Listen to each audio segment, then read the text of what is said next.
Hey Jess, welcome to the Progress Podcast. I'm super excited to have you on. Hey Emma, I am super excited to chat with you. Yay. Well, yeah, I'm, like I said, so keen to get into it because you've just done so many amazing things in your career. You are a coach, you're a mentor, you are a serial entrepreneur. And I know that you've also previously grown a successful swimwear label. So all of the things, but I would love to know, I guess, where you started from. Did you sort of start from, I guess, a traditional sort of business career, or like, yeah, where did your journey start?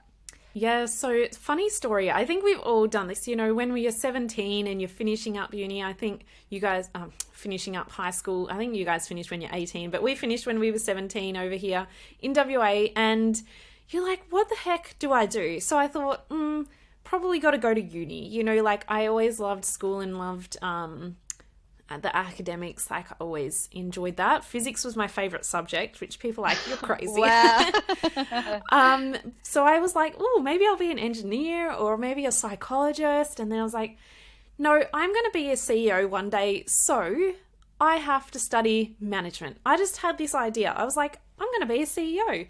And so from day one, I've never really had like much self-doubt, although I've always been very introverted and quiet. But so I studied marketing and management at uni, and then I went on to work in marketing. So I ended up working in digital marketing, and that's a whole story on its own on how I landed jobs as an introvert. But I hustled my way through.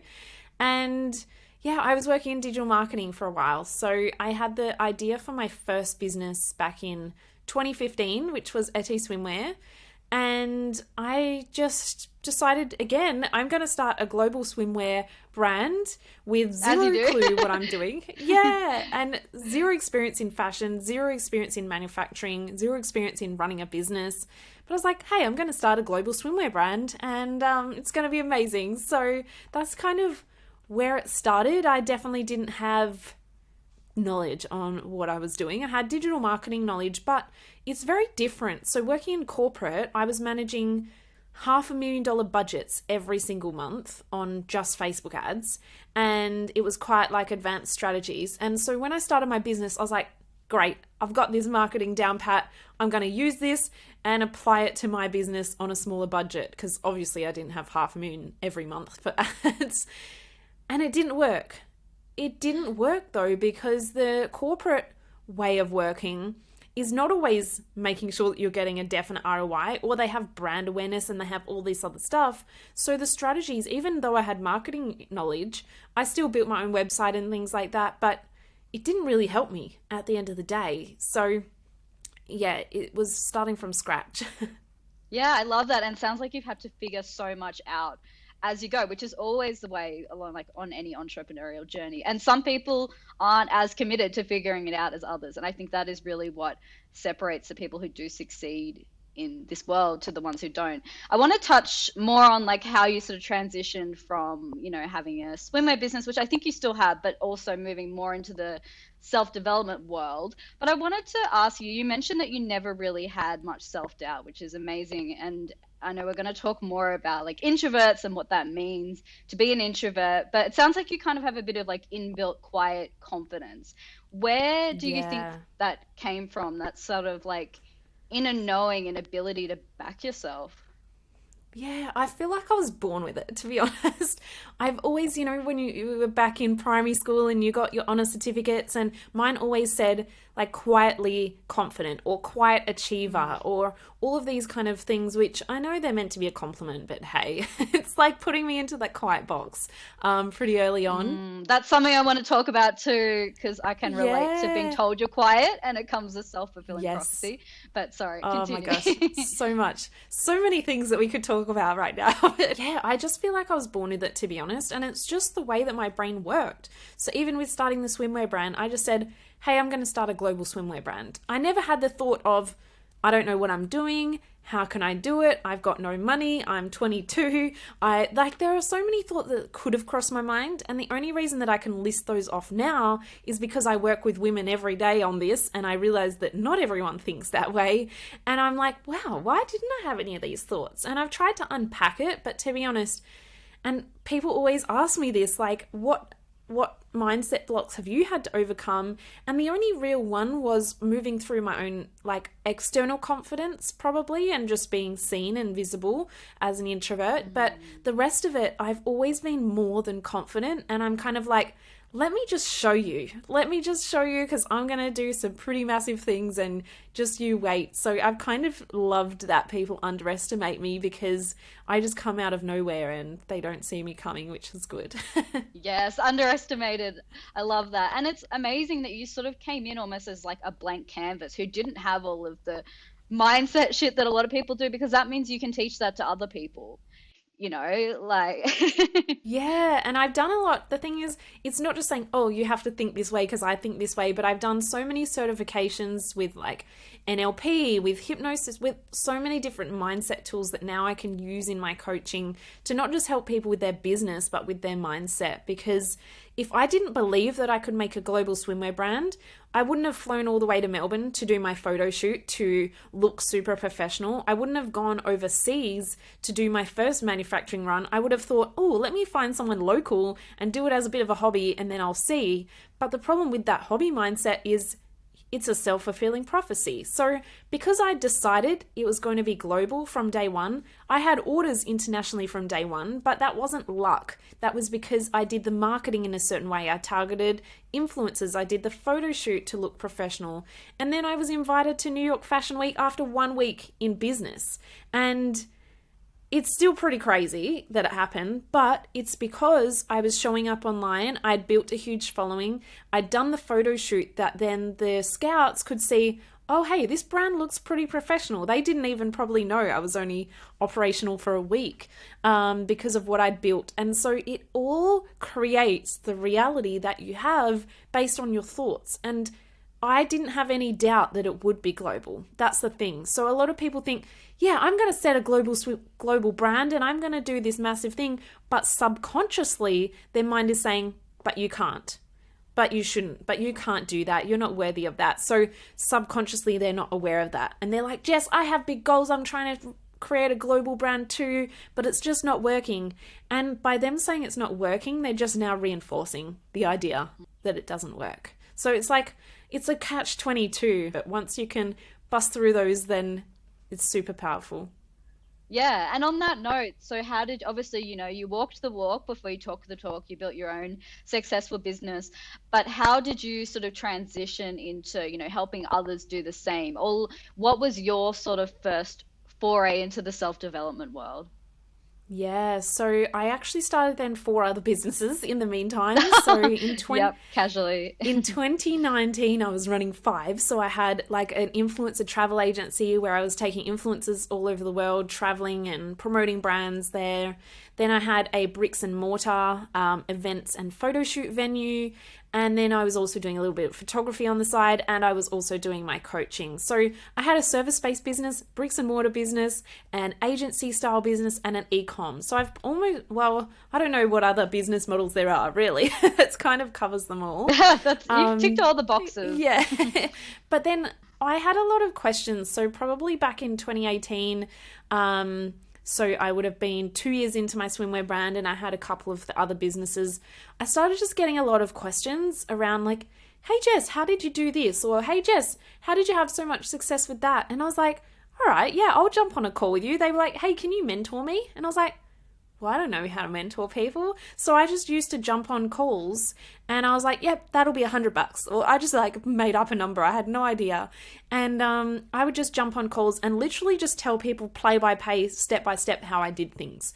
And now I've realized as a coach, that is not the best way to teach people, because firstly, they're just wanting to know how I did it. Doesn't mean that that's their journey, that's where they need to go. And so now for me as a coach, I make sure that I use all my knowledge. I know a lot of things, but I don't say I did it this way, so you need to. I make sure that they really get clear on what direction they're going, what their goals are, and why they want to do it. And then we create a customized plan. But back then I was just like, here's how I did it.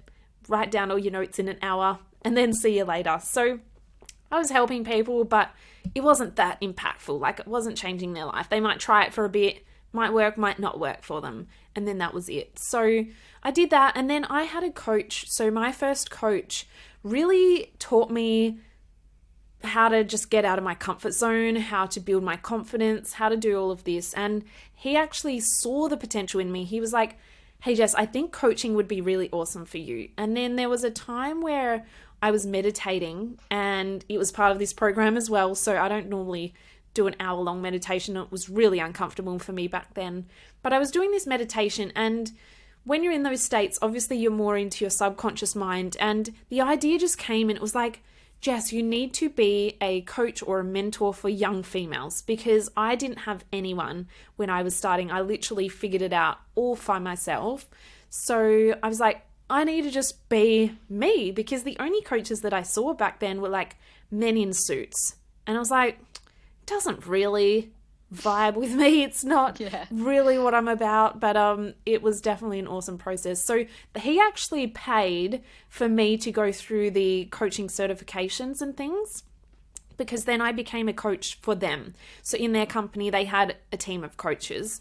So I got paid they paid for the whole program, which was thousands of dollars, which was pretty cool that they believed in me that much. And so I up-leveled in, like I said, hypnosis trainings, which I don't personally use that much, but I at least have it under my belt. NLP. I love hypnosis. Yeah, it's such a great skill to have. Definitely is. I want to upskill on that, because people who are really into it, who have experienced personally, know how transformative it is. So powerful. So that's really cool. Yeah, and then so many other mindset tools, but also just the coaching tools and frameworks and all of these amazing things to really couple that with my experiences personally, because I find that a lot of coaches, they kind of do what I was doing at the start. They either just tell people what their experience was, or they give people business strategies, or they do the mindset side. But like, there's not, to be honest, I haven't really found many, but combining all of it. And there's some really, really amazing coaches that, focus on their expertise, but I'm able to bring in like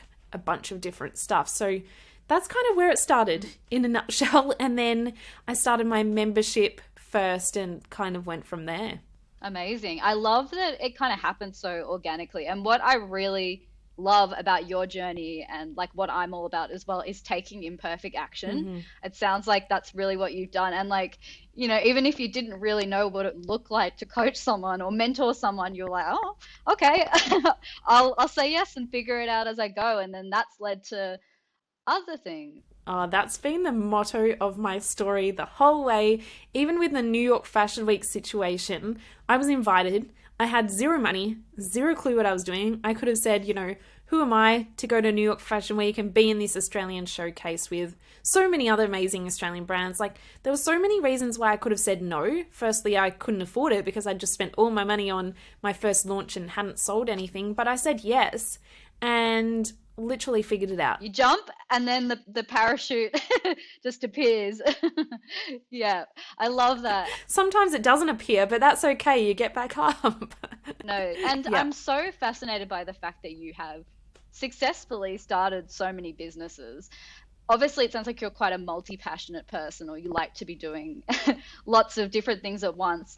But I'm assuming you're not running all of them anymore. So I'm curious to know, how do you know when a business is working? How do you know when it's time to move on from it, or that you're not excited about it anymore? No, that's such a good question, because that's kind of been, again, the moral of my story, because so many people hold on to things because they're so attached to the outcome, or they're so attached to the fear of failure that they keep pushing, even though it's not working for them. And so all of my businesses were quite successful. Like, they were profitable, they were, getting clients and customers, but to be honest, the travel agency one, I went really hard in 2019 and I did a lot of trips in a row, and I was like, all right, I'm going to pause this for now for the rest of 2019. And then 2020 happened and all of that. And I'm not going to pick that business back up because it caused me a lot of stress. Like, it combined things that I loved of travel. I love organizing trips. I loved, brands and content creation and organizing influencers, and I was good at it, but it didn't light me up. It caused me a lot of stress. There was some divas, and things like that I didn't enjoy. And now I've actually shifted that passion into my retreats. So I get to do the same thing, but I'm working with people who are so grateful to be there. I get to help people up level, which is the most fulfilling thing. So I've kind of shifted that passion into that. And then with my bricks and mortar, the events and photo shoot venue, I enjoyed that. And I actually ran that through COVID because we didn't really have any lockdowns here too much. And it was booked out every weekend. But again, it was giving me stress and anxiety and it was bringing me money. But I was like, what is the point? So I just exited that business. And some people would have seen that as a failure. But my mindset, I don't believe in failure, to be honest, because to me, it was a choice for the better of myself. And for me, that really starts with understanding what success means to you. And people think success means shiny objects and money. And for me, success is less stress, the least stress possible, and have fun and enjoy life. So I couldn't care less about a Gucci handbag. I'd rather have less stress than a Gucci handbag. So, yes. And not to say you can't have both, but that's really where my idea of success is. So I exited that business, and then I've actually just sold my swimwear brand in congrats. June. Yeah, thanks. So Amazing. in June this year, 2021, I sold the business. So I've sort of thought that it was about time for a little while. And so the major lessons will be in this one. So I built it up. It was super exciting and I did some pretty awesome things. And it was kind of my baby. It was my first ever business. We had international warehouses. We had customers all over the world. And it was thriving. It was bringing in some good money. I'd built it to a point where it was automated, systemized, and everything was kind of running in the background. And I was only really spending 1 to 2 hours a day on it. But it's the energy that it takes up. It was holding a part of my brain. Headspace. Yeah. And so for me, I'd kind of lost the passion. And I said to myself, well, I could just let it keep ticking along. But if you get stale in a business and you start to flatline with passion and energy, then eventually it's going to go downhill. You lost the momentum. And so I knew that the longer I held on to it, it was probably going to start going downhill. And then I wouldn't be able to sell it because what are you going to sell if it's gone downhill? And plus, it was still just taking energy up for me. So I decided it was time.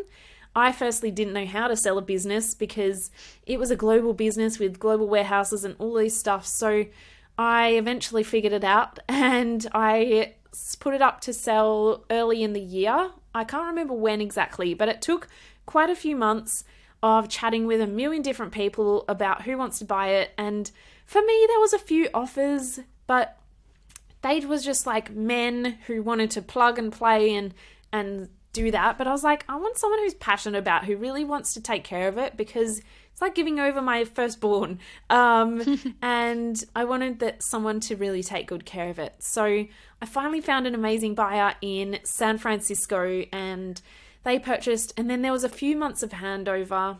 But it was time to let go. Like, it wasn't where my passion was. I was still running my coaching business. Like, I had so much to do. And over the past 2 years, I've really realized even more so that health and like balance is just so valuable to me. And I was always chasing this idea of success and I was good at it. Like, I could have made it successful, but it didn't mean it lit me up.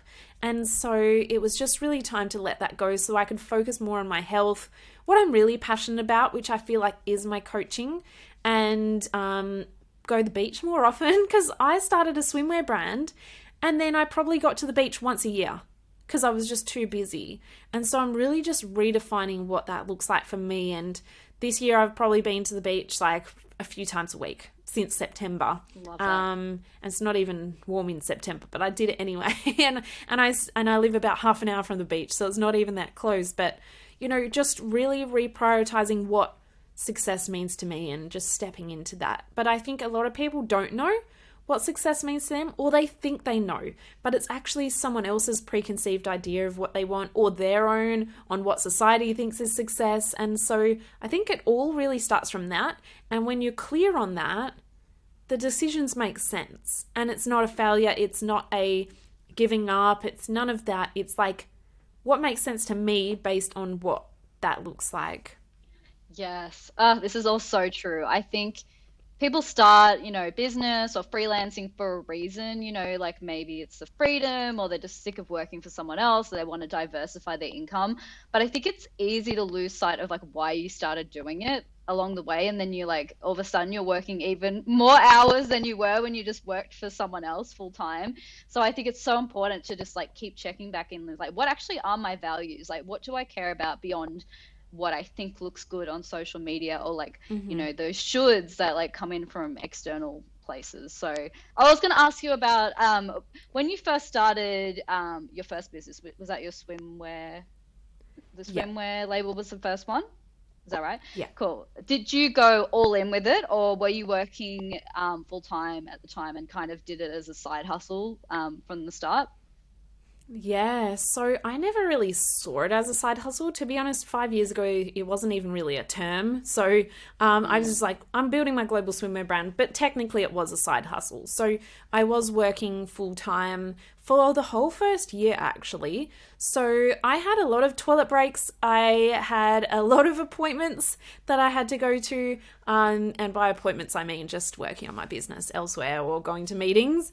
And I also jetted off to New York Fashion Week and when I had no Wow. annual leave. So I had a lot of lying. There was a lot of lying going on. But look, white lies. And I still did my job. I did the bare minimum, but I still did the job. But it was a tough year. So it was a hustle and I'd really reached adrenal fatigue. My mental health wasn't great because every day I had to go a 2 hour commute to a job that I wasn't enjoying. My mental health was like, just let me work on my business. And then there was a lot of stress that I needed to deal with in the business or things that I had to do, which I couldn't.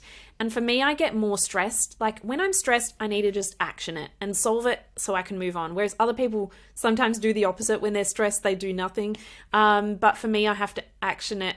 So that would then add to the stress because I couldn't action it because I was at this job and it was just like ongoing. And then I wasn't eating properly because I was just like working 24/7. I wasn't having any fun. I was just working in my spare time. And I was just really at the point of burnout, beyond burnout. So it was a really, really tough year. And to be honest, there was no reason I had to stay there. I just had created this rule in my head that the business had to make X dollars before I could quit. And it's like, where did I pull that from? Like, there was no reason that it had to make that. Maybe I was trying to prove to myself that it could be successful or whatever. But if anyone's still in that position, the biggest thing that I would recommend anyone do is stop and just say, like, why? Why do I have this rule? Why did I say I had to make X dollars before I could quit? Because at the time I was living at home, I had no mortgage, I have no kids, like, I could go and get another job. Like, I didn't even love that job, so it wouldn't even be a problem, you know? So by that time, my mental health was really at its breaking point, and I just looked out the window and I saw McDonald's, and I was like, I'd rather get a job at McDonald's than stay here. Like, if all else fails, I'm going to go and work at McDonald's because that seems less stressful than where I'm at currently. And so that was the point where I was like, I'm just going to quit. And then when I quit, the business grew 500% in the first month, which was pretty crazy. And just a disclaimer, doesn't happen every time you quit your job, so don't go quitting your job. But it was because of all the things I'd put in place before that, and then I could put all of my energy into actually making them happen. So yeah, it was a tough year. Yeah, I'll bet. And just on the topic of burnout, like I remembered what I was going to ask you before is how do you know the difference between when you're just exhausted, you're just doing too much? Like, there's times where you're just not excited about anything because you're just like exhausted, or when it's because your heart isn't in the thing that you're doing anymore, like you just don't love it anymore. Like, have you had times where you've had to really get to the bottom of why am I feeling like this?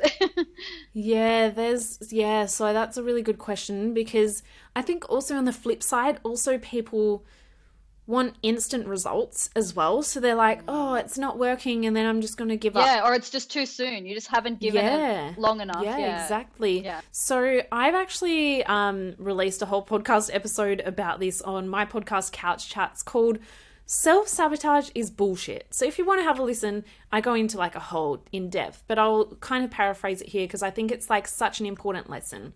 So when you're at burnout, when you're at the point of like, oh, I just can't do it, or self-sabotage is maybe showing up, so you're not marketing or you're not doing the things that you know will help your business, a lot of the time that's because your business is harming the things that you care about. So for me, when I was at that point, I was doing it, but in my brain was saying, my business is harming my health, my mental health and my physical health, because I wasn't eating properly and making food. I would just grab whatever food was there and off I go because I was so busy. And my business was harming spending time with my friends and my partner and not having any fun. And so those are all things that I care about. And when we think about it, our brains are only here to protect us and to keep us safe. And so the brain was saying, right, there's a reason why my health is suffering and my fun is suffering. The only thing is the business, so now I'm going to sabotage the business. And so that's when we maybe don't show up as much as we'd want. And so sometimes, quite often, when my clients come to me, they think I'm just going to say, stop watching TV and just work harder. But that doesn't work, because the problem is you don't have enough fun. And so you start to self-sabotage by scrolling Instagram or not going to bed on time or watching endless hours of Netflix, because you're not getting the fun that you really want.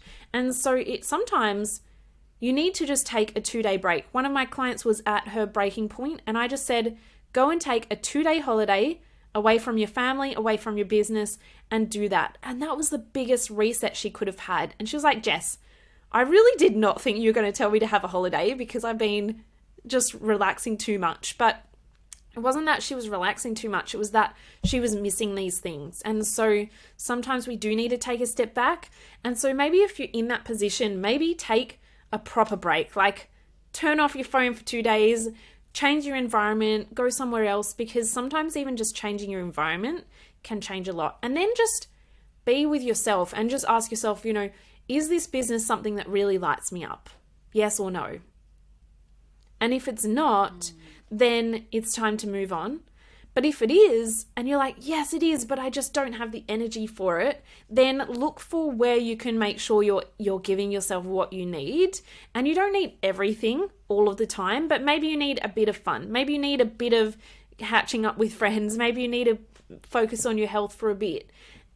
But there are times where you've got to push and hustle, but you still need some elements of that, because otherwise you're just going to start to self-sabotage or procrastinate, or all of these things only show up because of those reasons. Yeah, I say this to my clients all the time. Like, are you actually procrastinating, or are you just exhausted? Like, do you actually just need a break? So I think that's such a great way to look at it, and like, give yourself that break, so then you do have the quiet to think about like whether that business or project is still lighting you up. So that's amazing. And then on the topic of self-sabotage, a big self-sabotager, I don't know if that's a word, that we talk about on this podcast is perfectionism. So I'm curious to know if that is something that you struggled with, and if so, how have you overcome it? I'm very much a that'll do kind of person. So I'm very like slap happy. My boyfriend is very much a perfectionist, and he's like cringes. I'm like, that'll do. Like, I could never work with my partner, because I'm the same. I'm very like type B, just like, oh yeah, near enough is close enough. And my partner's very like precise. So I feel you. Yes, I've always been a very much like done is better than perfect, that'll do kind of attitude. And it's the best way to go, because the thing is, how can you know if it's right or not until it's out there? Yeah. You don't. And that's why I've started 5 different businesses, and I've learnt a shitload from each one. I've also learnt what I don't want. And so then I can move on. So you never know until you launch the thing and realize, like, I launched a whole group program last year, and I was like, I don't love group programs. Like, I tried it, didn't love it. And so I'm going to stick to my one-on-one and my membership and my course and things that I'm bringing out soon. And so I think you really just have to give it a try.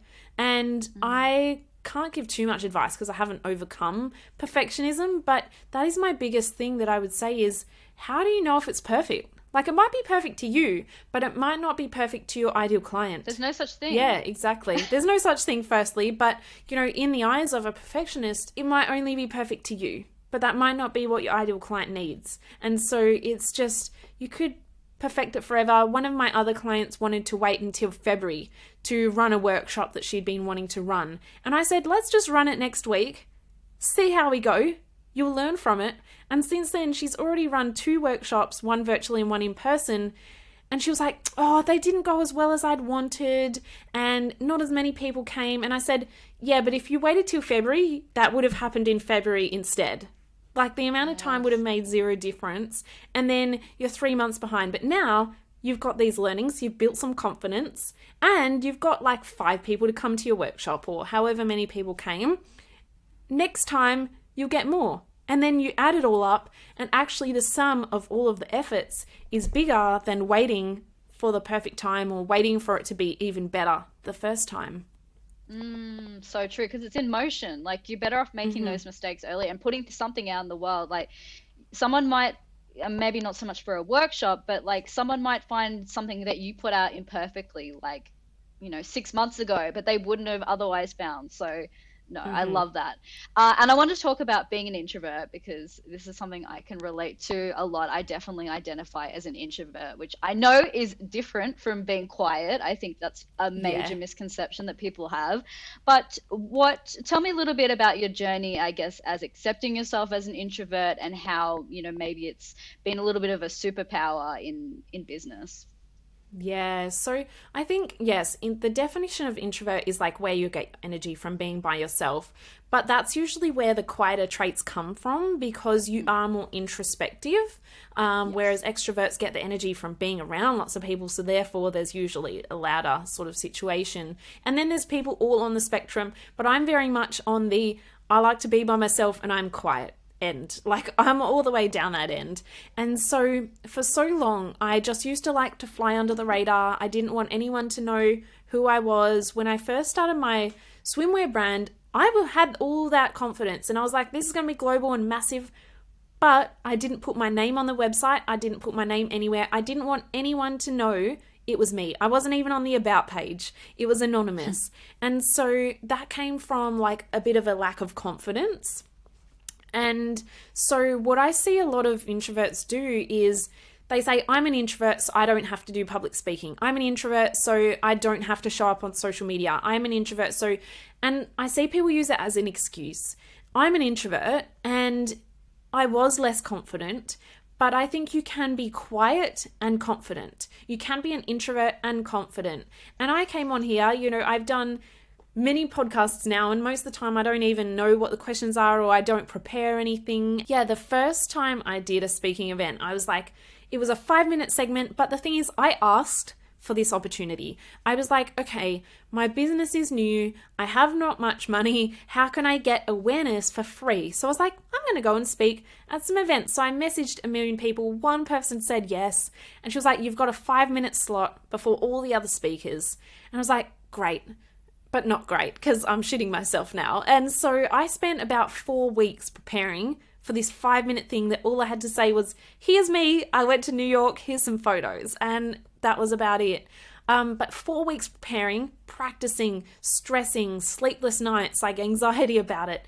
And then I got there on the day and I was still so nervous. And this was like an 8 a.m. event. And I even considered bringing some vodka with me. And I was like, maybe I need to have a shot, because this is just not going to happen. And I don't recommend people go to alcohol. I didn't end up doing that. But I was at that point of like nervousness. I was like, how can I physically do this? And I used to just go red and my brain would just stop working and forget everything. And I was so nervous that I was flinging my arms around so much, and I accidentally threw the clicker on the floor, so the clicker for the slideshow, and broke the clicker for all the other speakers for the whole time. And it was like, couldn't have gone worse, but also couldn't have gone better, because it was pretty bad from my point of view. However, one person came up to me after and they said, well done. I actually really needed to hear something that you said.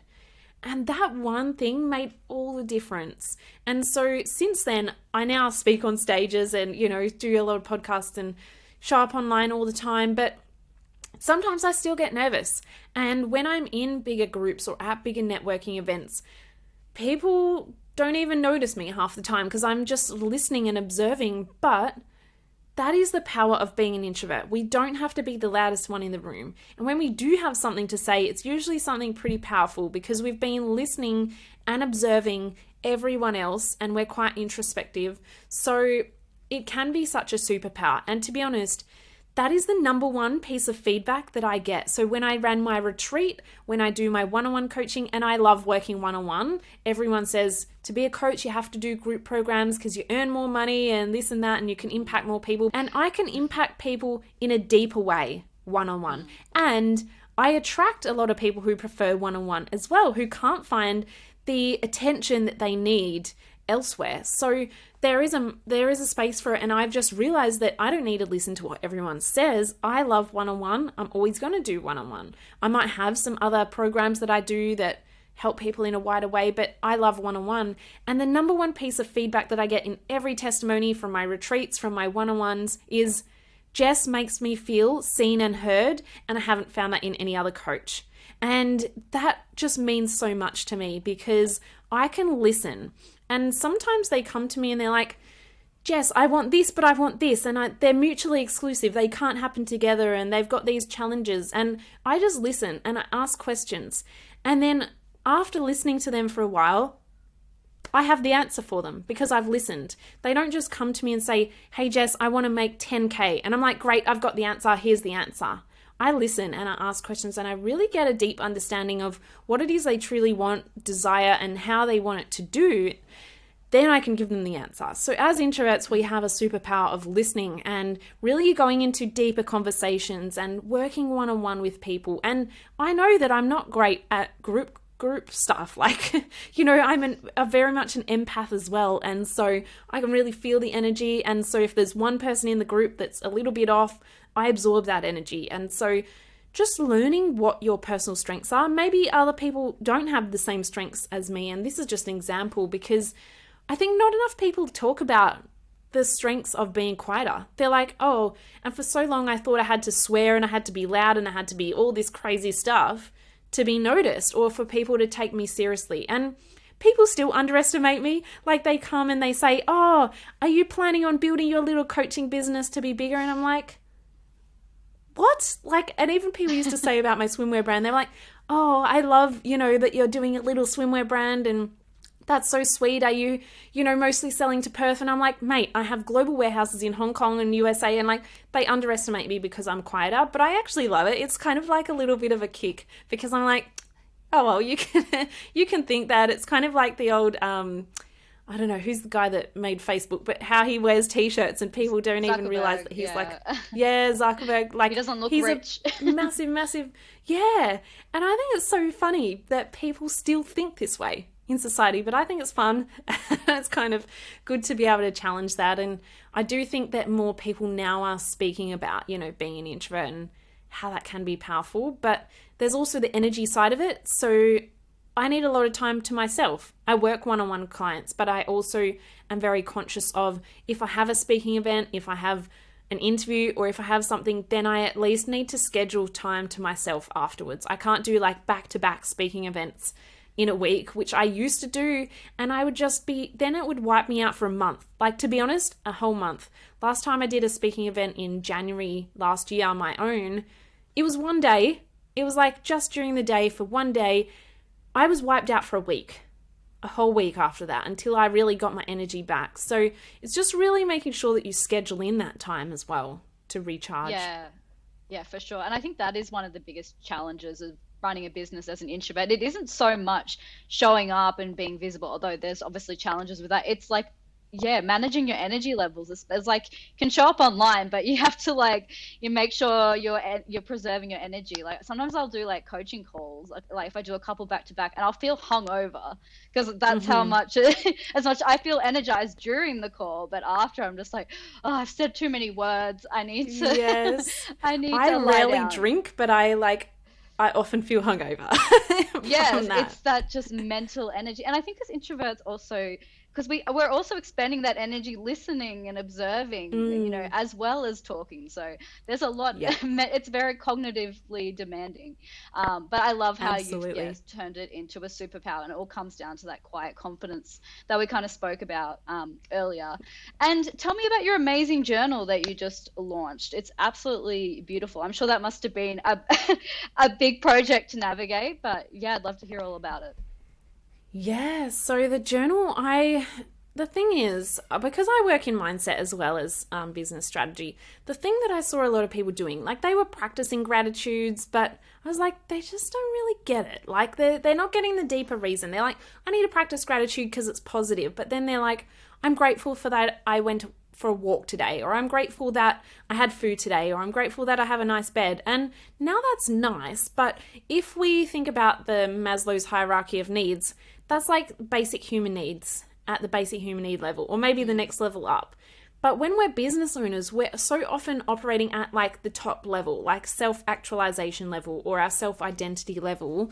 And a lot of our challenges are around self-identity or self-worth, or I'm not getting any clients and I'm feeling down, or I'm feeling stressed because they said no, or whatever it is. And so when we can really understand how to really leverage that, so writing gratitudes or writing what you're proud of around those areas where you're feeling triggered or where you're seeking growth, is where you can really start to rewire your brain and have the maximum impact. So I created the journal, but the main thing about it is that it comes with an entire goals and mindset course, so for free. Like it's the same cost as pretty much every journal on the market, but you've got the entire course that goes into detail around how the brain works and how these practices are actually going to help.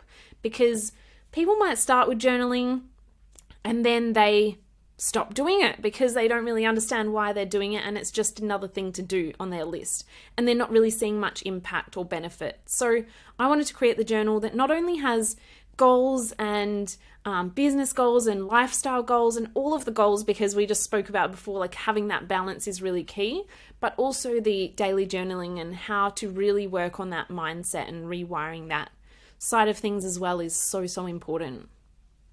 Yeah, amazing. And where can everyone find you online? And do you have anything in particular coming up that you want to tell people about? Yes, so people can find me on Instagram at jess.williamson8. I share a lot of stuff on there and have a lot of links to everything in my bio. But I also have my Couch Chats podcast where I talk a lot about the mindset side of things and just challenging some common thoughts. And then I also actually am bringing out my course, Business for Life, which is pretty much everything that we've spoken about, like how to know what really lights you up, what areas of your life are important, and how to make your business fit around that, instead of building your business and saying, well, what time do I have left in the day? Usually it's none, and then you start the next day. So I'm really passionate about helping people build their business in a way that fits around their lifestyle, and that's something that now I've really embodied and am living. So people will see that a bit on my Instagram as well if they come on over there. And I always love to hear what people think as well, so feel free to send me a DM. I do check all my DMs, and I'd love to hear what everyone's thought of this podcast as well. Amazing. Well, I mean, I could stay and talk to you for hours. There's so many things that we could cover, but unfortunately we do have to wrap up there. But Jess, thank you so much for coming on. Like, your journey is so inspiring. You have so many like fascinating insights. So yeah, I've loved having you on. Thank you so much for having me.